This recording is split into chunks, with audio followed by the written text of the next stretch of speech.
Greetings and salutations, Kit Harington, and only Kit Harington. It is I, Eric J. Chuckie, joined as always by the boy. Hey!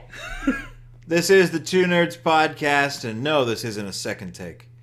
Nope, not at all. I also want to say hi to Don Lee. Okay. But, so, we're talking about, you may be able to guess, the horrible CGI monstrosity that this art is, but then we'll talk about Eternals. It's not even CGI, bro. I'm pretty sure that's painted. No, everyone except look, for Richard Madden. I don't know what's wrong with this art that you have chosen for the background of this podcast, but Sprite looks like a fucking horror character. That's 7-Up, brother. I don't know what you're talking about. Can I start? We've got some roasting to do of Makari here as well, but it took me fully 45 minutes of watching this movie to get over the fact that one of the characters was named Sprite. And, I get it, like a sprite, like a pixie. Like a Spriggan, or a pixie, or a fairy. But it's 2021, and it's the holiday Sprite season. Cranberry. She's even a redhead. She's Sprite Cranberry. It took me a long time, and I'm like, what about you, Sprite? And I thought, oh, does she want a Sprite?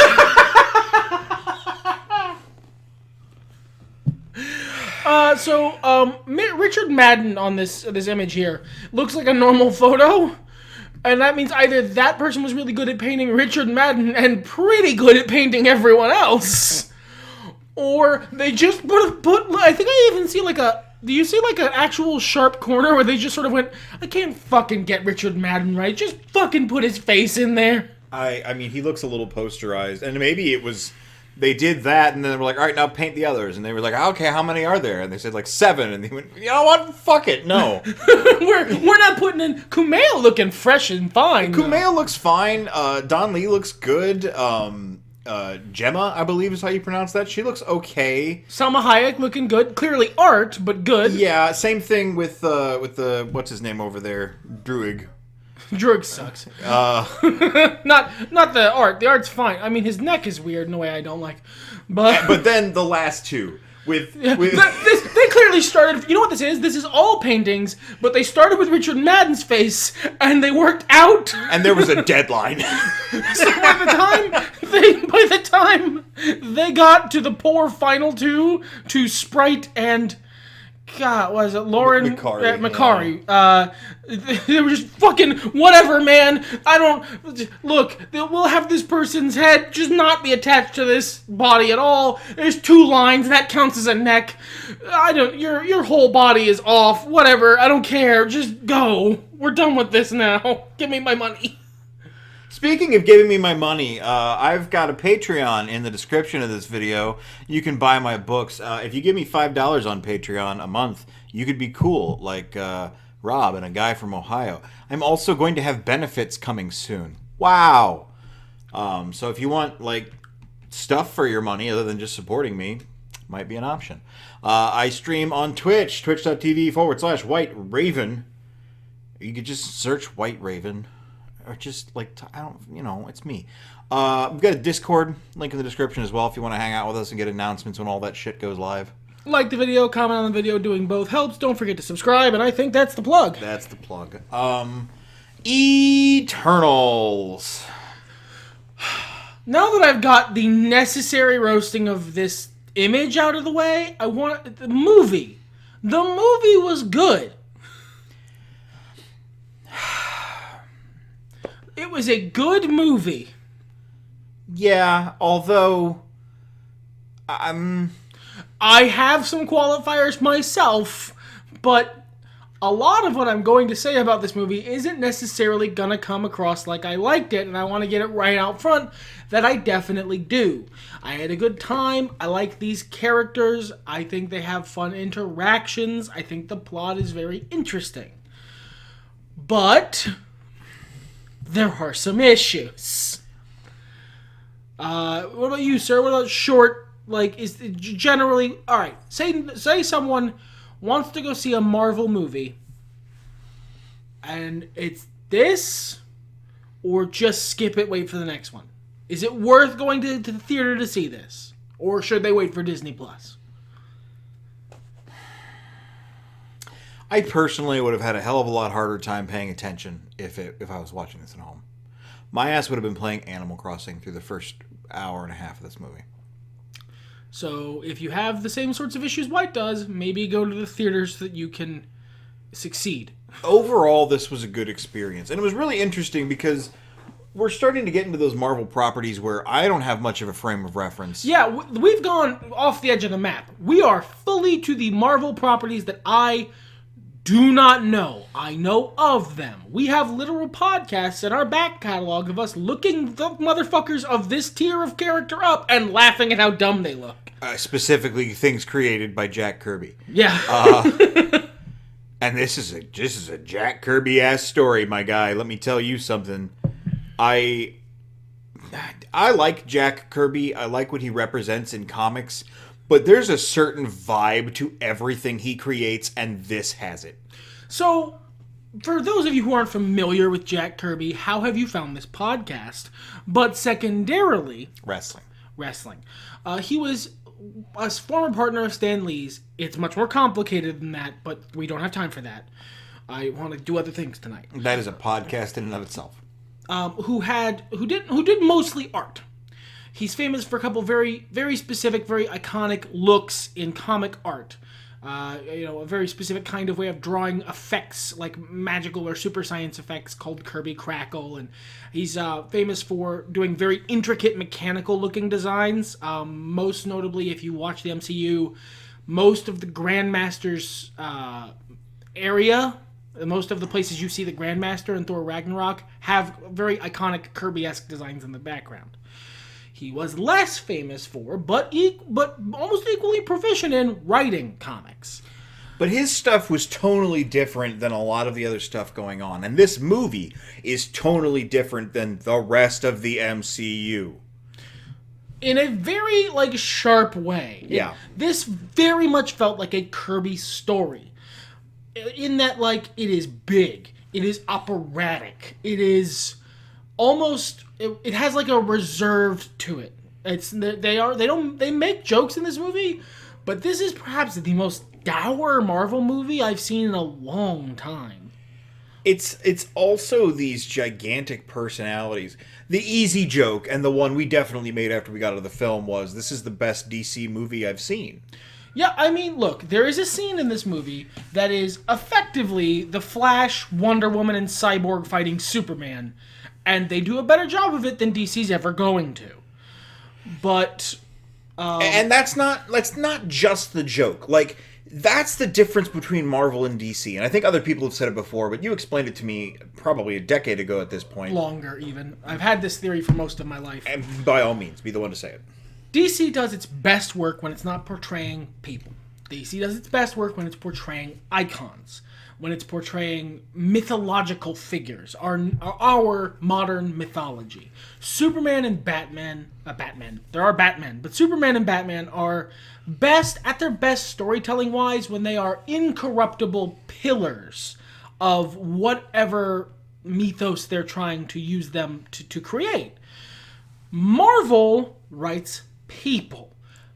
People with all of their flaws and all of their troubles and tribulations. There are Superman stories about Clark Kent not being able to make rent. And there are Spider-Man stories about Spider-Man being an incorruptible pillar of good and justice. Neither of those are the best stories for that character. And you will find characters in Marvel, like the Eternals, who are written more like that, who are written as gods. And in a great way, because there's a lot of heavy sci-fi influence of these somewhat ineffable, inscrutable mega beings whose morality is so far removed from our own that we can really only use our morality as a reflection of the decisions they must have to make. And that's fucking different, because at the end of the day, no matter how many times they call themselves a god, Thor and Loki are just dudes. They are dudes. They have problems. They have issues. They live for a long time. They're essentially elves, but they're not they're not gods. They're gods, but they don't act the part.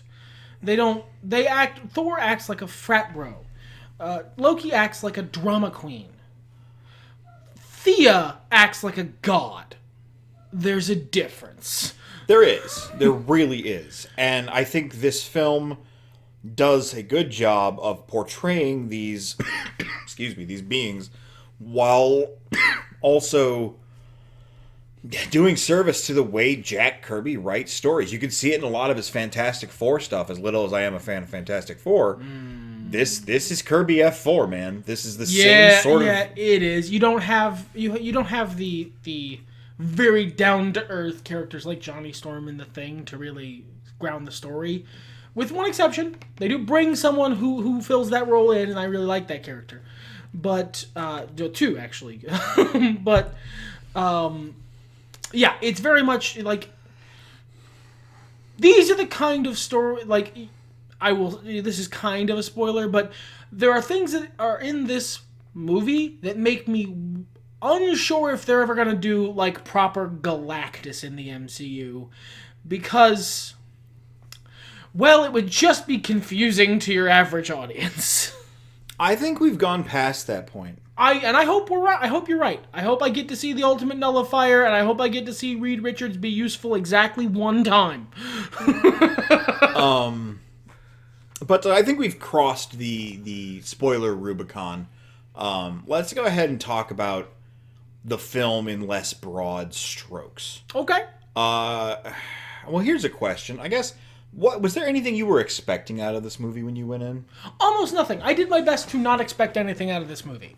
I expected Kumail Nanjiani to be funny, because you don't hire him to not be funny.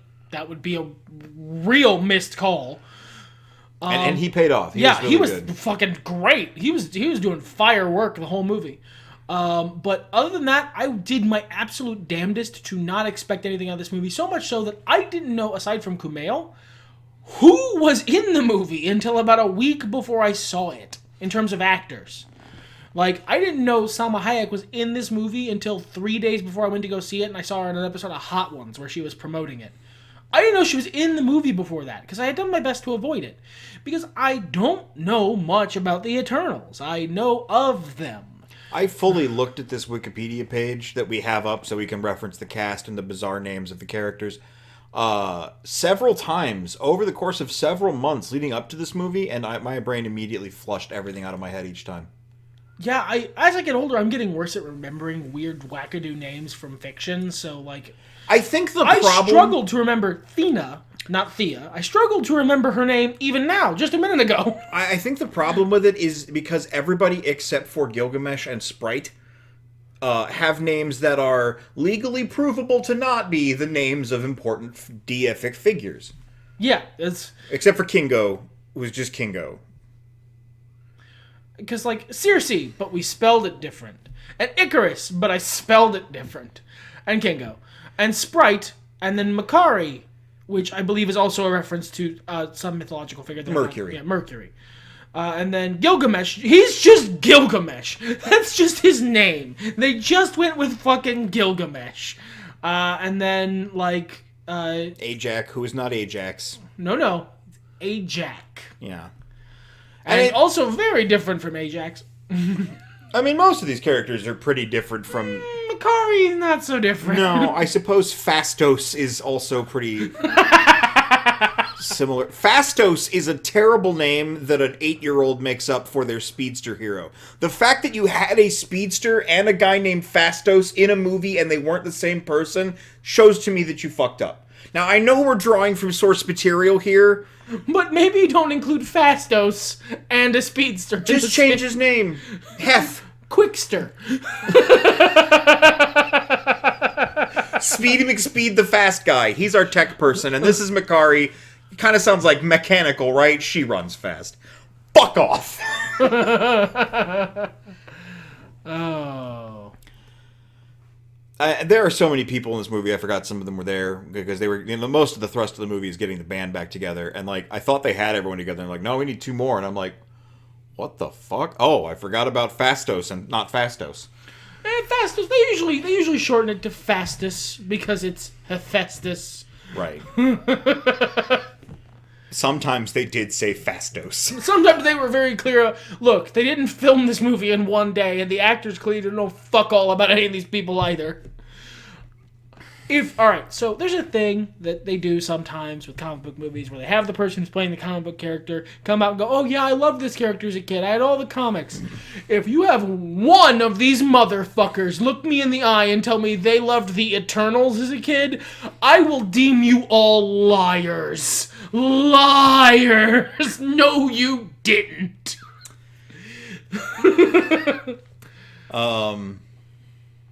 So, I also didn't really have expectations. I thought it was going to be slightly different. I thought it was going to be slightly more,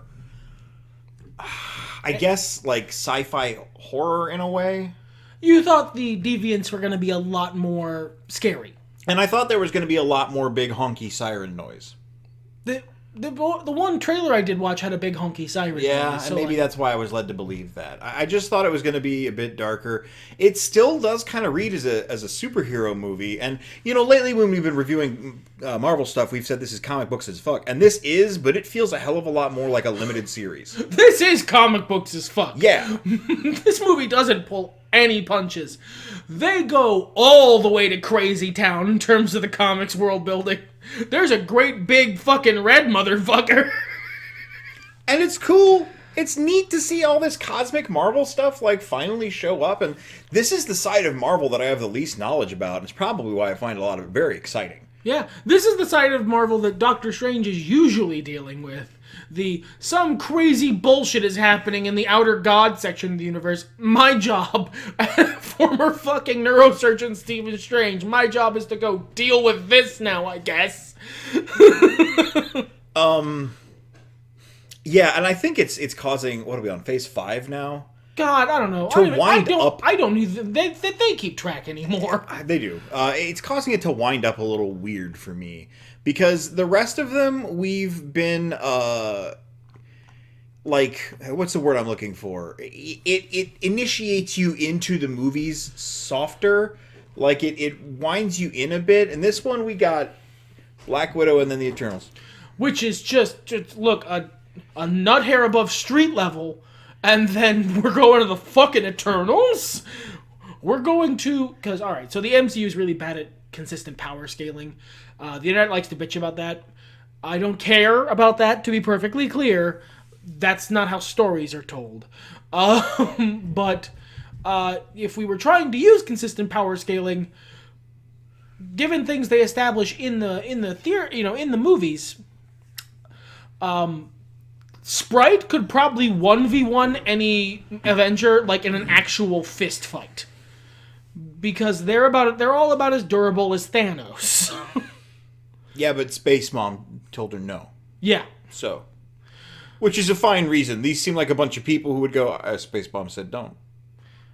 Yeah, because they're all effectively, like, loser mama's boys. Well, anyway, I would like to talk about what I really enjoyed about this movie, because I don't think we've really been bagging on it, but more baffled by it. I don't know that I'd watch this movie again, but again, I did like it. There's parts of me that want to. When we went in there, I said, what I don't want is for an hour and 45 minutes into this movie, for me to look at my phone and be like, oh my god, is it over yet?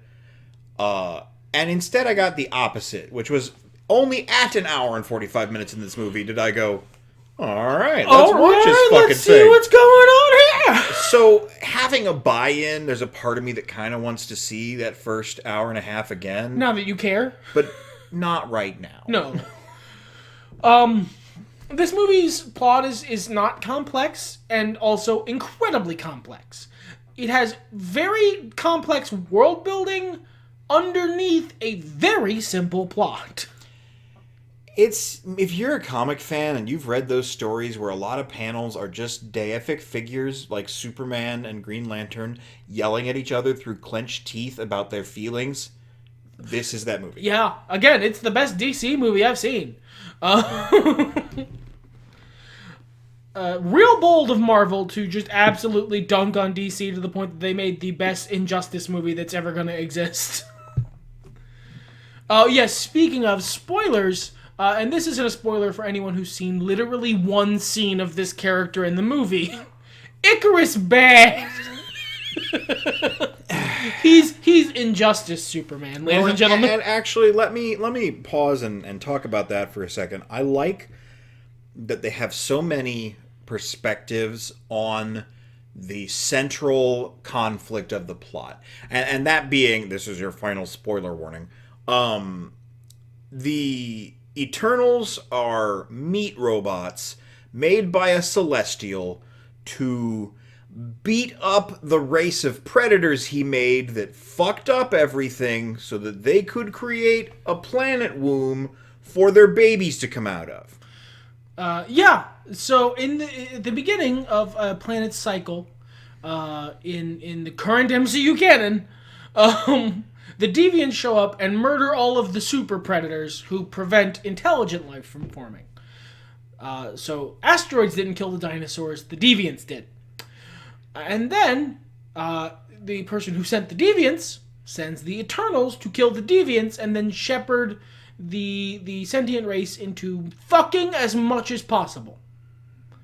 Just make as many of you as you can, because the infant Celestial that's in the core of your planet needs thinky energy to get big and healthy before it cracks your world like a fucking egg and goes on to make many other worlds. Just like real babies. And,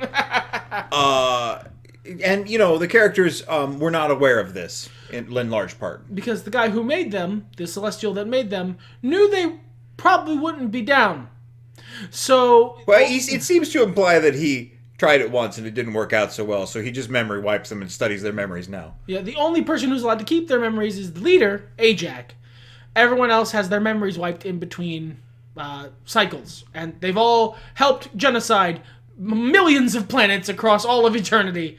But this time they figured it out before the genocide happened. So they said, oh, we shouldn't do that. Except for several of them went, I don't know. Is it really all that bad? I mean, basically, they talk about the cosmic ramifications of, we like this species. They're a really cool species, and of course, we as the viewer, being the denizens, we are that species. Being the Star-Lord, we have sort of a buy-in on the side of the people who are like, well, no, let's not genocide all the humans. You know what? I like that idea. I'm for the not genocide all the humans plan. But there are people who are like, well, but the Celestials are like shepherds of galaxies. They live on a roll that's way bigger than Earth. There will be 1,000 Earths. We can only have so many Celestials. This one worked. And the people and the people who are against it bring up a good point that, yeah, but all those other planets didn't undo the snap, which fucked up our shit pretty good too. Let's be clear. There's a lot. I like the central argument, and when they finally get to that argument, it's very fascinating. It's fascinating to see which characters react with passion and which ones react with analytical, and how they go forward. Because Kingo bails on them. He's like, I agree with Icarus, but I'm not willing to fight my family.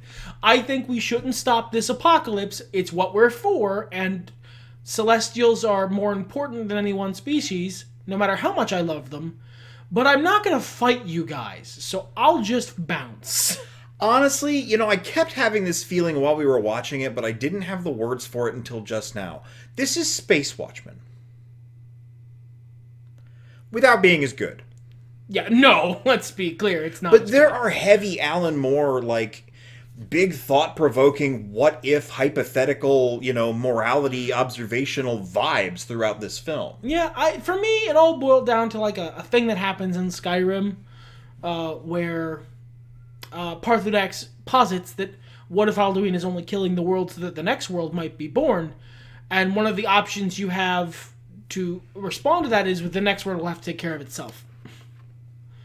And that's the side of... at least one side of this argument, but you can understand the outlook of pretty much everybody here. Yeah. Like, they all have very understandable reasons for doing what they're doing. I like it. It takes these weird archetypes and over the course of the first hour and a half of the movie turns them into strong enough characters that you have a horse in the race. And I think, for a while I was thinking, would this have been better as a miniseries? No, I don't think so. I don't think our asses would have made it to the first 2 episodes. This wouldn't be better as a miniseries. There's not enough here. I think you could have. Like, all their shit throughout history and stuff, expanded on that. I mean, yeah, if you did more flashback stuff, Yeah. but I was already tired of the flashback stuff by the end of the movie. Because I have some specific issues with a certain trope that's very popular in any sort of ancient aliens fiction, which is that humans are stupid, dumb monkeys who can never think of anything for themselves, and the aliens had to come up with everything for them, up to and including the fucking plow. I think they managed to skirt around that pretty well. Like, there was a lot of implication that Fastos kind of pulled himself back from, giving them too much influence, and he was more just a gentle shove than, as the movie posited, here's a combustion engine, early Macedonians. But, like, I don't like that trope. So every time they sent them into the past, and we flash back to what they did in the past, and it was the Eternals being humanity's fucking babysitter and doing everything for us and spoon feeding us our smashed up tendies. I hate that trope. It very much bothers me. I'm not gonna pretend like it didn't take me out of the movie. Sure, but I feel like they did about the least annoying version of that you can. Yeah, probably. While Because still actually referencing it. The other option is that these super advanced beings who could solve all of humanity's problems show up and do fucking nothing. And that makes them assholes who I don't want to hang out with because they allow so much suffering to exist pointlessly. I mean, they are kind of the chick-culling of the galactic farm industry here. And they really are. Because, they did still allow a fair amount of suffering to exist pointlessly, but you got the sense they were sad about it, at least. So, it's a troublesome thing that bothered me a little, and I can use that to segue into another troublesome thing that bothered me a little. Why is there a sex scene in this movie? It's not even a very good one. Why is there a bad sex scene in this movie? If it were at least like a good sex scene, or we got to see a boobie or a wanglo or something. Why is the MCU's first sex scene in Eternals, of all things? And why did you make that one? You guys haven't done this before. None of the main MCU, the Marvel Netflix series had a couple sex scenes, and only a couple. But those really sex scenes, only in Jessica Jones. Those sex scenes were pretty good, though. They were, they felt right in the plot, and they felt right for the tone. This was the weirdest. This was weird and out of left field, and didn't fit the tone of the movie fucking at all. And it was the IKEA Fall Collection. Yeah, it was. Man. It was weird and awkward and didn't fit into the movie at all, let alone where it is in the movie. And the music was bad for it, and the cinematography was bad for it. It's a bad sex scene. And to be clear, why was there a sex scene in the first place? I don't feel like the MCU needs to be, these movies are for children, and I'm the preacher's wife from The Simpsons. That's not, you can do that well. That's not against the rules, but this is just, you shot your shot and you missed. I think that might be the takeaway for this film in general. I would rather this end up being like a limited series. Now, the way Marvel does their movies, I'm sure there are plans for these characters and this portion of the world to go forward. There's some parts of this that need to be taken away to continue the overall they're story. Clearly going to be integrating. That's Sure. I have a feeling that a lot of the stuff that happened in this movie is going to be ignored. And this movie is not going to be exploited upon. I mean, exploited in a good way. Like, we're not going to get that miniseries they've talked about and so on and so forth. Because, I mean, also, let's be honest. I don't know, it did well. It did well. It was not reviewed well by anybody. They've never really given a shit about that. I mean, that's fair. Everybody hates Iron Man 2 and Thor 2, too. They kept making those. Iron Man 1 and Thor 1 did well enough that it, you know. But like, this movie made money. We'll see these characters again. Sure. But at the same time, half of them are dead or depowered. And like, all the good ones, too. Like, I think we're just down to Kingo and Fastos. Yeah, I think that's it. In terms of the good ones? In terms of the ones that are full power and available. Yeah, because Makari leaves the planet along with Thena and Druig. Yeah. Druig sucks. Druig's an insufferable chode the whole movie, by the way. With a point. Oh, he's not wrong. He's just a fucking asshole. Right, yeah. I kind of like that, too, because the one guy who seems to be the voice of reason is a dick. Just a real wiener. You can really understand why no one listened to him the whole time. Because you can be as right as you like. If you're a humongous dick face about it, no one's going to want to listen to you anyway. But they leave the planet, so it's really just Festus, who is retired, Hawkeye style. He's got a family he wants to deal with. And fucking Kingo, who can have solo movies. Can we just get some Kingo movies? I would just watch the movies that he made. Yeah, oh god, yeah. The Legend of Icarus. I forgot the name of his spy movies. Yeah, he was great. And to that point, we haven't mentioned how absolutely delightful, what the fuck was that guy's name? Did I scroll past it somehow? Whom? His valet. There we go. Karun. Karun. He was great. What a wonderful emotional backbone to the film. One of the best characters in the movie. Him and Gilgamesh, man. Yeah. Champs. I am Gilgamesh, just so you don't get too attached. Gilgamesh didn't make it out of this one. Speaking of Gilgamesh, though, as someone who is a fan of Gilgamesh, both in Ancient Legend and in Final Fantasy, and I guess Civ 6, I really, really enjoyed how much of a nod they gave to Gilgamesh and Enkidu throughout this film. And it's quiet, and it's subtle, and that's kind of the fucked up thing, is for as much of a mess as this movie is, the people making it gave a shit. They clearly were wanting to make a very good movie, and they did a job of making a good movie, but they fell short of making a very good movie. I don't think they could have made a very good movie with this source material. I think they did the best they could have done with what they were working with. Except maybe changing everyone's name to be less stupid. Look, we're not normally the people who say, like, that's the source, their names, that's the names in the comics. Their names are Icarus and Circe and Kingo and Sprite and Makari and Gilgamesh and Ajax and Thena, I guess. Again, I don't know fuck about the Eternals. I mean, one of them's name is Vampiro, but they cut him from the film. Well, that's too bad. I hear he's a good wrestler. King of the Vampires, if you follow certain lore. Yes, sir.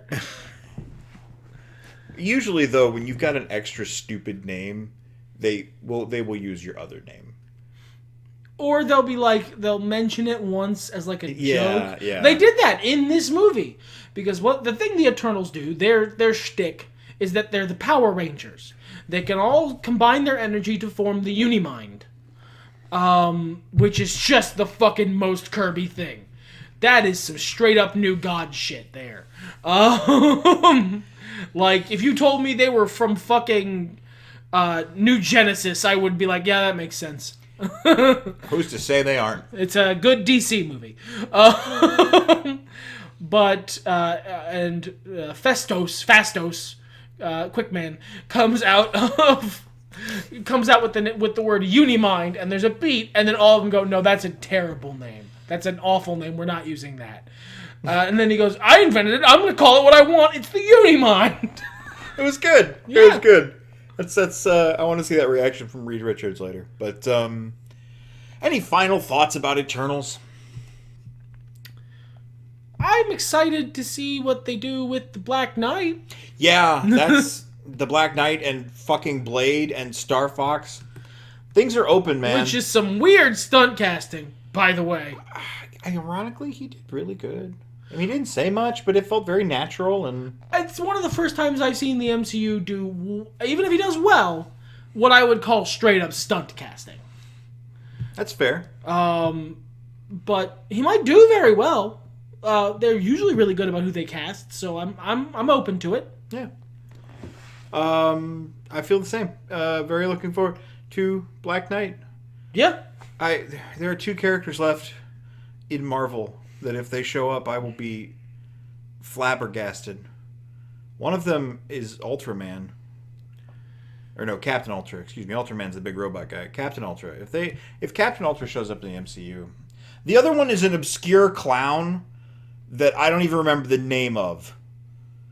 And we're diving deep there. Like, I expect to see Chipmunk Hunk before I see that motherfucker. Everything's better when nerds talk about it. Fuck it.